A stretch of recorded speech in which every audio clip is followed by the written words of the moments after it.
റെസ്റ്റോറൻറ്റിലൊക്കെ കിട്ടുന്ന ടൈപ്പ് നല്ലൊരു സ്റ്റാർട്ടർ ആട്ടോ നമ്മളിന്ന് ചെയ്തെടുക്കുന്നത്. പനീർ ടിക്കയാണ്. അപ്പോൾ പനീറൊക്കെ വാങ്ങിക്കുന്ന സമയത്തൊന്ന് ട്രൈ ചെയ്ത് നോക്കുക. സംഭവം നല്ല ടേസ്റ്റാണ്, ഈസിയാണ് ഉണ്ടാക്കിയെടുക്കാനായിട്ടും. അപ്പോൾ ഞാനിത് പനീർ വാങ്ങിച്ചിട്ടുള്ളതാണ് കേട്ടോ. ഹോം മെയ്ഡ് ആയിട്ടുള്ള പനീർ യൂസ് ചെയ്യണമെങ്കിൽ അതായാലും മതി. അപ്പോൾ നമ്മളിത് ഇതുപോലെ ക്യൂബ്സ് ആയിട്ട് കട്ട് ചെയ്തെടുത്തിട്ടുണ്ട്. ഇനി നമുക്കിതിലേക്ക് 3 കളർ ക്യാപ്സിക്കം സവാളയാണ് ഞാൻ ഇവിടെ കട്ട് ചെയ്ത് വെച്ചിട്ടുള്ളത്. ക്യൂബായിട്ട് തന്നെ കട്ട് ചെയ്തിട്ടുണ്ട്. ഇനി ഒരു മാരിനേഷൻ റെഡിയാക്കണം. അതിനായിട്ടൊരു ബൗളിലേക്ക് ഒരു 2.5 ടേബിൾ സ്പൂണോളം നല്ല കട്ടി തൈര് ചേർത്ത് കൊടുത്തിട്ടുണ്ട്. ഒരുപാട് പുളിയുള്ളത് ചേർക്കരുത്. പിന്നെ അതിലേക്ക് നമ്മൾ ഉപ്പ്, മുളക് പൊടി, അതായത് കാശ്മീരി ചില്ലി പൗഡറാണ്. പിന്നെ ഇന്ദുപ്പ് ഉണ്ടെന്നുണ്ടെങ്കിൽ ബ്ലാക്ക് സോൾട്ട് ഇല്ലേ, അപ്പോൾ അതുണ്ടെങ്കിൽ അത് ചേർത്ത് കൊടുക്കുക.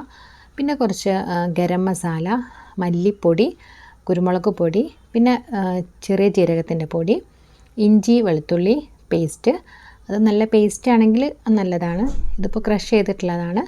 പിന്നെ അതുപോലെ തന്നെ നമ്മൾ കുറച്ച് കോൺഫ്ലോറും ചേർത്ത് കൊടുത്തിട്ടുണ്ട്.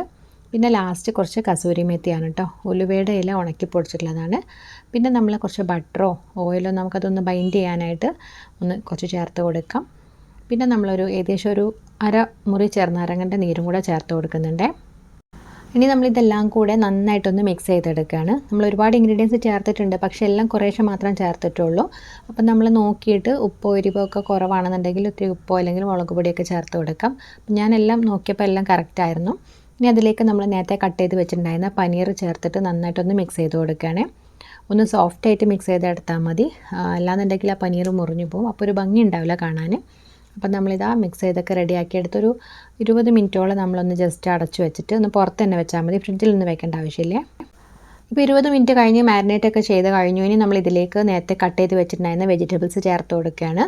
അപ്പോൾ നിങ്ങളെ കയ്യിൽ ഇനിയിപ്പോൾ ഗ്രീൻ കളർ ക്യാപ്സിക്കം മാത്രം ഉള്ളെങ്കിൽ അതും സവാളയും മാത്രമായാലും മതി കേട്ടോ. ഇങ്ങനെ ആകുമ്പോൾ കാണാനൊരു കളർഫുള്ളായിട്ട് നല്ല ഭംഗിയായിരിക്കും.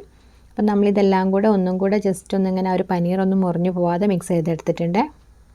നിങ്ങൾക്ക് വെജിറ്റബിൾസും പനീറിൻ്റെ കൂടെ തന്നെ ആദ്യം തന്നെ വേണമെങ്കിൽ മിക്സ് ചെയ്തെടുക്കാം കേട്ടോ. പക്ഷേ കുറച്ചുകൂടി നല്ലത്, നല്ല പെർഫെക്റ്റായിട്ട് കിട്ടാനൊക്കെ നല്ലത് ഈ ഒരു വെജിറ്റബിൾസ് നമ്മൾ ഉണ്ടാക്കുന്നതിന് കുറച്ച് സമയം മുമ്പ് ഒന്ന് മാരിനേറ്റ് ചെയ്യുന്നതാണ്.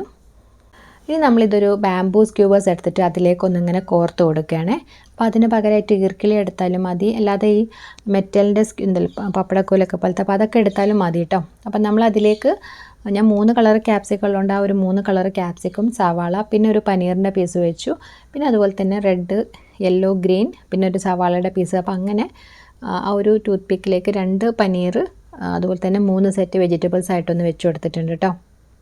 അപ്പോൾ നിങ്ങളുടെ ഇഷ്ടത്തിനനുസരിച്ച്, നിങ്ങൾ ഒരുപാട് പേരുണ്ടെങ്കിൽ അതിനനുസരിച്ച് നിങ്ങൾക്ക് ഒരു സെറ്റായിട്ട് വേണമെങ്കിൽ അറേഞ്ച് ചെയ്തെടുക്കാം കേട്ടോ. ഒരു പനീറും ബാക്കി 2 സൈഡിലും വെജിറ്റബിൾ മാത്രമായിട്ട് വേണമെങ്കിൽ നമ്മളെ ഇഷ്ടത്തിനനുസരിച്ച് അത് റെഡിയാക്കി എടുക്കാം.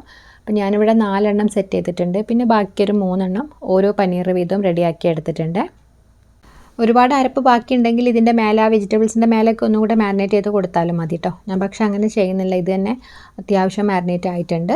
ഇനി നമ്മളൊരു പാൻ ചൂടാക്കിയിട്ട് ഒരു മീഡിയം ഫ്ലെയിമിലിട്ടിട്ട് കുറച്ച് മാത്രം ബട്ടറാക്കി കൊടുത്തിട്ടുണ്ട് കേട്ടോ. ഒരുപാട് എണ്ണയിലങ്ങ് ഫ്രൈ ചെയ്യില്ല, കുറച്ച് ബട്ടറാക്കി കൊടുത്തിട്ട് അതിലേക്ക് നമ്മൾ 4 എണ്ണം വെച്ച് കൊടുത്തു. എന്നിട്ട് കുറച്ച് സമയം കഴിഞ്ഞിട്ട് ഇതുപോലെ അതിൻ്റെ 4 സൈഡ്സും ഇതുപോലെ ഒരു കുറച്ച് സമയം കഴിഞ്ഞ് ഇങ്ങനെ ടോസ്റ്റ് ആവുന്നവരെ റെഡിയാക്കി എടുക്കുകയാണ്.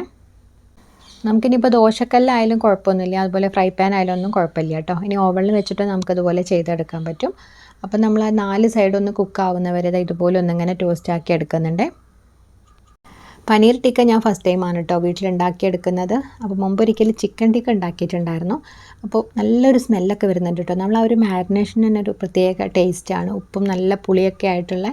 അപ്പോൾ നമ്മളിത് 4 എണ്ണം ഏകദേശം ഒന്നിങ്ങനെ റെഡിയാക്കി എടുത്തിട്ടുണ്ട്. അപ്പോൾ നിങ്ങൾക്ക് കുറച്ചും കൂടെ സമയം വേണമെന്നുണ്ടെങ്കിൽ അങ്ങനെ ചെയ്തെടുക്കാം. അപ്പോൾ ഞാൻ നോക്കിയപ്പോൾ പനീറൊക്കെ നല്ല രീതിയിൽ പാകമായിട്ടുണ്ടായിരുന്നു. അപ്പോൾ നമ്മളിനി ലാസ്റ്റ് അതിൻ്റെ മേലെ കുറച്ച് ബട്ടറാക്കി കൊടുക്കുന്നുണ്ട് കേട്ടോ. അപ്പോൾ ഒരു ബ്രഷ് വെച്ചിട്ട് ചെയ്ത് കൊടുക്കുകയാണെങ്കിൽ അങ്ങനെ ചെയ്യാം. അപ്പോൾ ഞാൻ ജസ്റ്റ് ഇതാ വെച്ച് കൊടുത്തു. ആ ഒരു ചൂടുകൊണ്ട് തന്നെ അതിങ്ങനെ ഒന്ന് മെൽറ്റായിട്ട് വരുന്നുണ്ട്. ഇതൊന്നും നിർബന്ധമില്ല കേട്ടോ, പക്ഷേ അതിനൊരു കുറച്ചുകൂടി ഒരു ഫ്ലേവറൊക്കെ കിട്ടാൻ വേണ്ടിയിട്ടാണ്. ലാസ്റ്റ് ഇനിയിപ്പോൾ നിങ്ങളെ കയ്യിൽ ചാട്ട് മസാല ഉണ്ടെന്നുണ്ടെങ്കിൽ അതും കൂടെ ചേർത്ത് കൊടുക്കുക കേട്ടോ. അപ്പോൾ അതൊരു പ്രത്യേക ഒരു പുളിപ്പുള്ളതല്ലേ, അപ്പോൾ അതൊക്കെ വരുമ്പം ഒരു പ്രത്യേക ടേസ്റ്റാണ് ഇതിന്. അപ്പോൾ എല്ലാവരും ഒന്ന് ട്രൈ ചെയ്ത് നോക്കുക, ഫീഡ്ബാക്ക്സ് അറിയിക്കുക. വീഡിയോ ഇഷ്ടമാണെങ്കിൽ ചാനൽ സപ്പോർട്ട് ചെയ്യാനും മറക്കരുത് കേട്ടോ. നമ്മൾ വീട്ടിലെപ്പോഴും ഒരേപോലെ സെറ്റ് ചെയ്യാതെ ഇടയ്ക്കൊക്കെ ഒരു ഡിന്നർ, ഒരു റെസ്റ്റോറൻറ്റ് സ്റ്റൈലൊക്കെ ഒരു ഡിന്നർ സെറ്റ് ചെയ്യുകയാണെങ്കിലൊക്കെ ഉണ്ടാക്കാൻ പറ്റിയ അടിപൊളിയായിട്ടുള്ള ഐറ്റമാണ് കേട്ടോ.